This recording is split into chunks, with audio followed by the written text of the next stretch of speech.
편히 주무셨습니까? 설 명절을 잘 보내고 계시는지요? 올 한 해도 하나님께 허락하신 은혜 누리며 감사하며 살아가시는 저와 여러분이 되기를 간절히 소망합니다.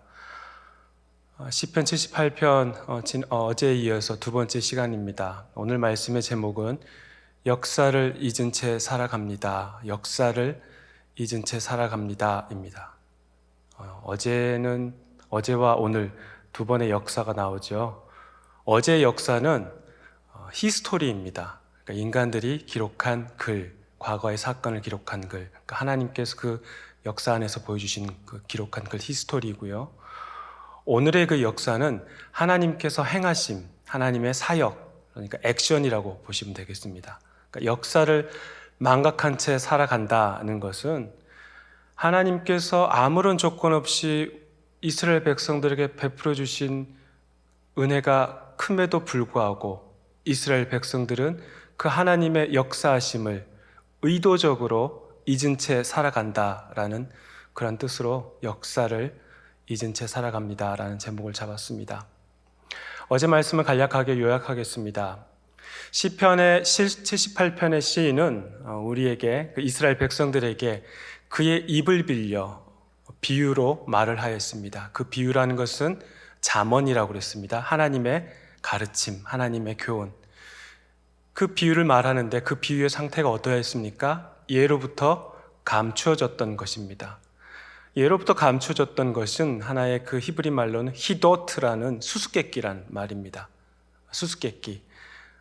알 것 같으면서도 모르는 10개의 문제를 계속 풀어봤는데도 한 7, 8개는 틀려버리는 그런 수수께끼와 같은 것이 바로 하나님의 놀라우신 그 지혜의 이야기인데요.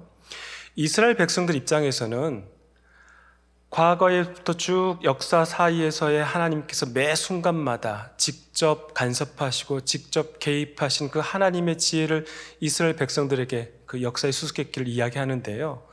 이스라엘 입장에서 본다면 그들의 머리로는 도저히 이해할 수 없는 그러한 이야기들이겠죠. 그러하기에 그들 입장에서는 수수께끼와 같을 것입니다.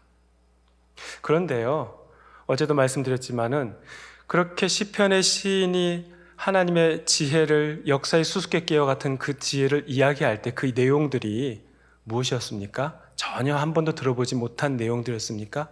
아닙니다.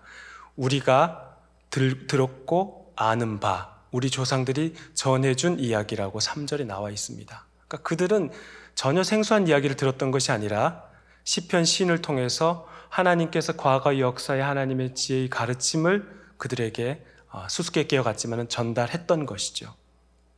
근데 그 모든 내용을 핵심으로 했던 내용이 바로 4절 말씀에 하나님의 영예와 그의 능력과 그가 행하신 놀라운 기적의 기이한 사적이라는 것이죠. 그러니까 하나님의 영광스러운 명예와 그의 능력과 그가 행하신 기적의 사건들, 놀라운 기적들이 바로 핵심이죠. 그러니까 하나님께서 하신 그 기적 중의 기적이 무엇이냐 하는 것은 바로 5절에 나오죠. 하나님께서 증거를 야곱에게 하셨다. 그러니까 하나님과 야곱이 함께 언약을 맺었다라는 것이죠.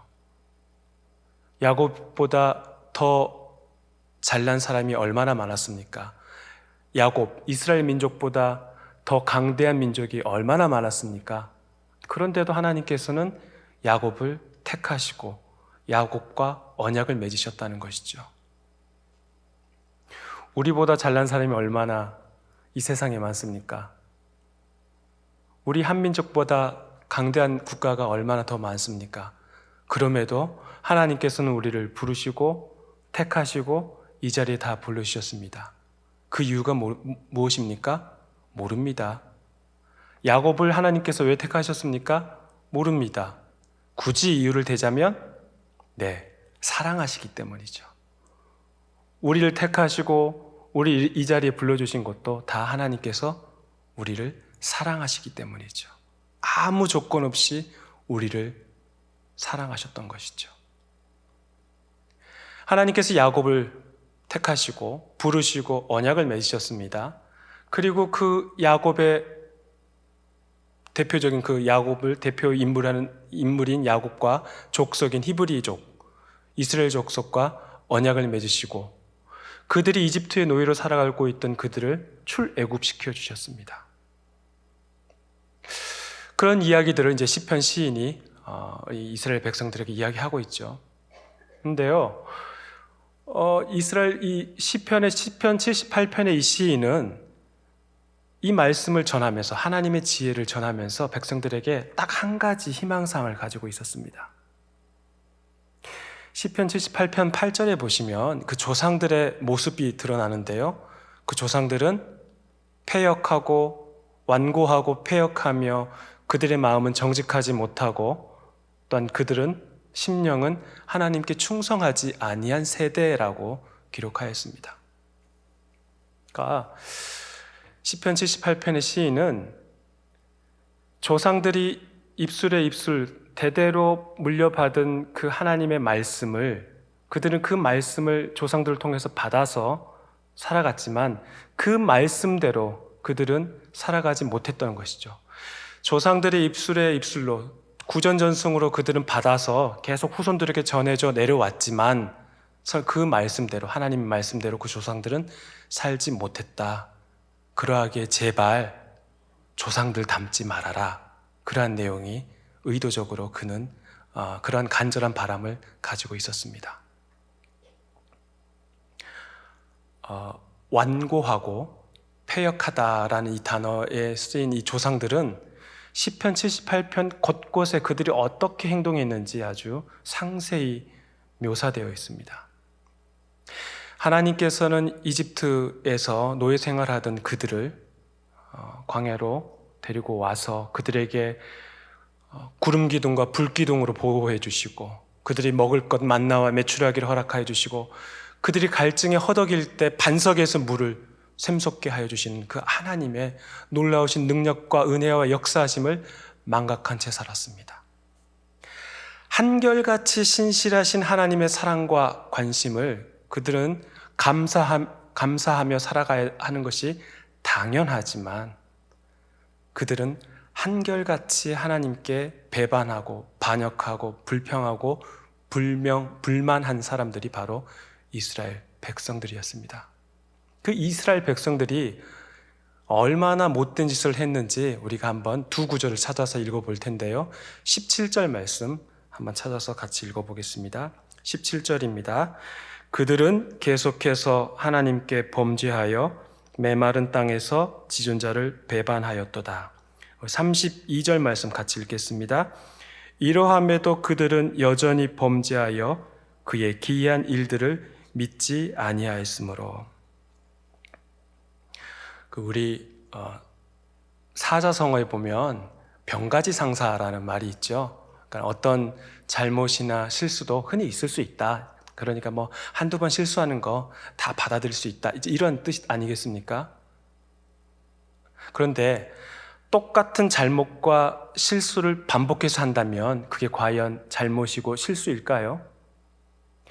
이스라엘 백성들이 저지른 이 행동들이 그게 과연 잘못이고 실수라고 볼 수 있을까요? 아닙니다. 방금 우리가 읽은 17절과 32절에서 분명하게 언급하고 있습니다. 그들은 범죄하였다. 그런데요, 그들이 잘못하고 실수가 아니라면, 그들이 했던 일들이 잘못이 아니고 실수가 아니라면 왜 그들은 하나님의 그러한 한결같은 신실하신 하나님의 사랑과 관심을 무참히 짓밟아 버렸습니까? 이집트 노예로 생활하던 그들이 한 430년간 노예로 생활했었지요. 혹시 노예 근성 때문일까요? 아닙니다. 히브리인들이 출애굽할 때 다양한 잡족들과 함께 출애굽하였습니다. 그러하게 혹시라도 하나님께 내가 무엇인가를 더 받기 위해서 혹시 인종 간의 다툼 때문일까요? 아닙니다. 그들이 하나님을 반역한 이유는 노예 근성도 아니고 인종 간의 다툼도 아니고 바로 그들 안에 죄가 들어왔기 때문입니다. 탐심의 죄, 하나님을 의심하는 죄, 18절 말씀해 보시면 그들은 탐욕대로 더 많은 것을 요구하였습니다. 하나님께서 음식을 주심에도 불구하고 그들은 탐욕대로 더 많은 것을 요구하였습니다.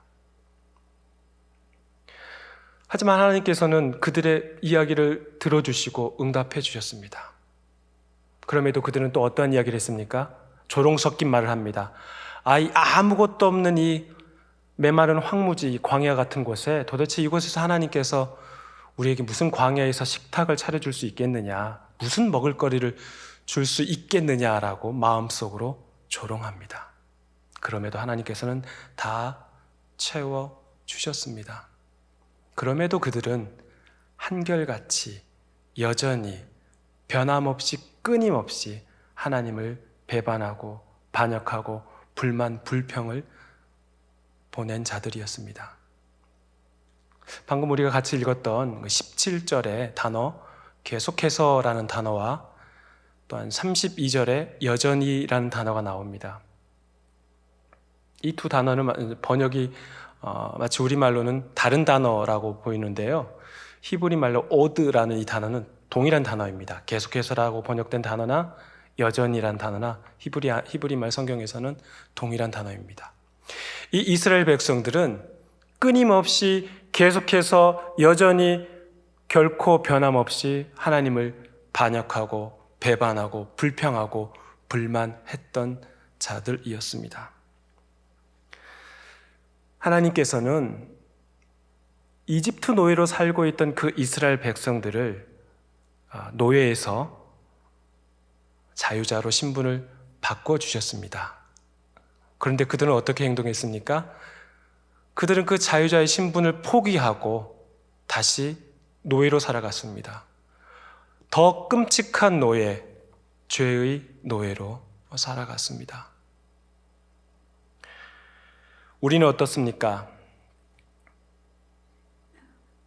만약 우리가 광야 한복판에 살고 있다면, 만약 우리가 출애굽 백성의 그 한 구성원으로 우리가 그 안에 들어가 있다면 우리는 어떠할까요? 우리는 그들과 다를까요? 아니요, 별반 다를 바 없습니다. 우리도 그들과 동일한 행동을 할 겁니다. 하나님의 은혜를 모르고 살아가는 자들이라면 그들과 동일한 추태를 부릴 것입니다.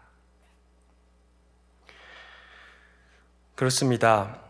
어느 철학가가 인간은 선하게 살 줄 아는 악한 존재, 선하게 살 줄 아는 악한 존재라고 하였습니다. 저는 이 말에 전적으로 동의합니다. 인간의 내면에는 환경에 따라 선하게 살고 있는 것처럼 보이지만 죄의 본성은 얼마든지 언제든지 악한 존재로 살아갈 기회를 호시탐탐 노리고 있습니다. 인간의 악한 본성을 아신 우리 주님께서는 누가복음 11장 13절 말씀에서 너희가 악할지라도 좋은 것을 자식에게 줄 알거든 하물며 너희 하늘 아버지께서 구하는 자에게 성령을 주시지 아니하겠느냐라고 말씀하셨습니다. 하나님은 이스라엘 백성들에게 하나님 보시기에 가장 적합한 때, 가장 좋은 때, 하나님의 시간과 때에 그들에게 주실 것을 다 약속하셨습니다. 그러나 그들은 그 때를 기다리지 못하고 하나님을 의심하고 하나님을 배반하고 하나님께 대적하며 달려들었던 자들이 바로 이스라엘 백성들입니다. 결국 하나님께서는 34절과 35절 말씀을 통하여서 그들의 모든 날을 헛되게 해버리고 그들의 모든 시간을 다 두려움에 떨게 만들며 결국 그들을 죽일 계획까지 하셨습니다. 그러자 이들은 돌연변합니다. 하나님께 간절히 구합니다. 하나님은 구원자시지 않습니까? 하나님, 우리를 지금까지 이끌어주신 이 역사하심, 이 모든 은혜를 우리가 기억하고 있습니다라고 그들은 이야기하지만 36절에 뭐라고 나옵니까? 그들의 그 모든 말이 다 거짓이라고 말합니다. 그런 거짓 회개자이죠. 죽일 계획을 하신 하나님 앞에서는 하나님, 우리가 모든 거 잘못했습니다. 우리가 돌이키겠습니다. 하나님께서 이제까지 이 출애굽하시면서 우리를 이끌어 주신 그 모든 은혜를 다 우리는 기억하고 있습니다라고 말은 하지만 그들 안에는 그 모든 것들이 다 거짓이었다는 것이죠. 41절 말씀에 아주 그 이스라엘 백성들의 뻔뻔함의 극치가 드러납니다. 우리 41절 말씀 같이 한번 읽어보겠습니다. 그들이 돌이켜 하나님을 거듭 시험하며 이스라엘의 거룩하신 이를 노엽게 하였도다. 그들이 돌이켜. 돌이키다라는 히브리 단어 슈브는 회개하다라는 단어입니다. 그들이 돌이켜. 회개가 뭡니까? 히브리 말 슈브의 회개의 단어의 뜻은 쭉 가던 길이 내가 이게 잘못 가는 길인데 잘못 간 길이다라고 생각하고 바로 180도로 전환해서 올바른 길로 가는 것이 회개입니다. 이 길이 잘못된 것을 알고 180도로 바꾸어서 새로운 길, 올바른 길로 가는 것이 회개입니다. 그들이 돌이켰다라고 합니다. 하지만 이 회개는 거짓된 회개였습니다. 그들이 돌이킨 것은 단순히 하나님을 이용하고자 돌이키는 것이지 진정한 회개, 참된 회개가 아니었습니다. 거짓된 회개, 그릇된 돌이킴의 그 결과가 무엇입니까? 그들이 한 행동이 무엇입니까? 그 거짓된 회개, 거짓 회개자들이 하는 행동이 무엇입니까? 바로 옆에 나오죠. 하나님을 거듭 시험하다. 하나님을 거듭 시험하다. 한결같이 신실하신 하나님에 반해 한결같이 사악한 이스라엘 백성들의 모습을 우리는 목도합니다. 말씀을 맺겠습니다. 우리가 서두에서 그 완고하고 패역한 신명기 21장의 아들의 이야기가, 제가 이야기를 안 했죠. 완고하고 패역하다라는 그 말씀, 이 조상들의 이야기는 신명기 21장에 그대로 완고하고 패역한 자들의 대처 방안이 나옵니다. 그들을 어떻게 처했는지 신명기 21장 18절부터 20절 말씀에 나옵니다. 한 아들이 있습니다. 그 아들은 완고하고 패역합니다. 그 아들을 다루고 타일르고 그들 징계하지만은 아버지가 그를 타일르고 징계해보지만 그는 말을 듣지 않습니다. 그의 어머니가 그에게 말을 하지만은 그는 순종하지 않습니다. 그러자 부모는 그 아이를 데리고 성읍 장로에게 갑니다. 성읍 장로에게 가서 이 아이는 완고하고 패역합니다. 그는 하나님의 말씀을 듣지 않습니다. 하나님의 말씀인 다섯 번째 계명인 내 부모를 공경하라 하는 그 말씀대로 살아가지 않은 자입니다. 그는 방탕합니다. 그는 술에 찌들어 살고 있는 자입니다. 라고 성읍 장로에게 이야기했을 때 성읍 장로와 그의 백성들이 한 행동이 무엇인지 아십니까? 돌을 쳐 죽였습니다. 그 공동체 안에 악을 제거하기 위해서 그들은 단호하게 처리했던 것이죠. 공동체 안에 악이 비집고 들어오지 못하도록 단호하게 그 패역하고 완고하고 패역한 아들을 쳐 죽였습니다. 그 신명기 말씀의 근거에서 본다면 이 완고하고 패역한 이스라엘 백성들의 최후는 어떠했겠습니까? 네. 출애굽한 이 1세대 백성들은 하나님의 말씀을 불순종하여 여호수아와 갈렙을 제외한 모든 자들이 다 광야에서 최후를 맞이했습니다. 악한 본성인 우리들 또한 어떠할까요? 우리들도 이스라엘 백성들과 별반 다를 바 없습니다. 우리 또한 완고하고 패역한 자들이기에 우리 또한 돌에 맞아 죽을 수밖에 없는 상황입니다. 그러나 한결같이 사랑이 많으신 하나님의 크신 은혜로 우리 주님께서, 우리 하나님께서 예수 그리스도를 이 땅에 보내주셔서 우리가 맞아야 할 돌을, 우리가 맞아 죽어야 할 그 징벌을 예수 그리스도께서 대신 십자가에서 죽으셨습니다. 하나님께서 예수 그리스도를 이 땅에 보내주신 그 사역이 가장 큰 사역, 가장 큰 역사하심 아니겠습니까? 오늘 하루도 그 하나님의 놀라우신 은혜 가운데 살아가시는 저와 여러분이 되기를 주의 이름으로 축원합니다.